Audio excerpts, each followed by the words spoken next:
sont coiffeurs, chauffeurs de taxi ou encore bouchers. Les artisans seraient près de 7000 en Guyane. Avec la crise du Covid-19, ces professionnels réunis en cellules de crise se disent particulièrement impactés, malgré des aides allouées par la CTG avec le fonds d'urgence ou encore le prêt garanti État. Pour avoir un PGE, la banque vous demande des attestations sociales et fiscales. Pour une entreprise, sachant le tissu économique de la Guyane, très peu d'entreprises sont à jour de leur cotisation sociale et fiscale. Surtout qu'en ce moment encore, c'est encore plus dur. Nous n'avons pas la trésorerie d'en payer. Donc la banque vous demande ça. Actuellement, la sécurité sociale est fermée. On ne peut pas avoir accès. Ils sont fermés, ils travaillent en télétravail. Pour avoir un rendez-vous, il faut prendre rendez-vous. Vous allez aux impôts. Les impôts sont fermés. Pour avoir votre attestation fiscale, vous ne pouvez pas l'avoir en direct. Ces dispositifs d'accompagnement sont prolongés avec l'état d'urgence.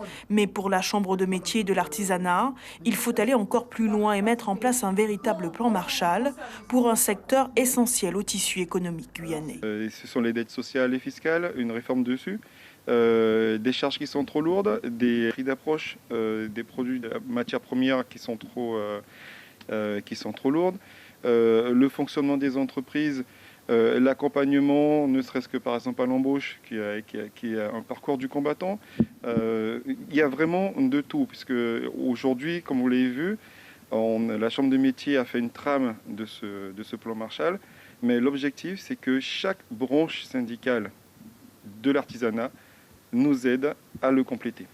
En 3 mois, la Chambre consulaire a recensé auprès de ses artisans une perte globale de près de 300 millions d'euros, un gouffre financier et social qui pourrait se creuser davantage suite aux nouvelles restrictions de confinement.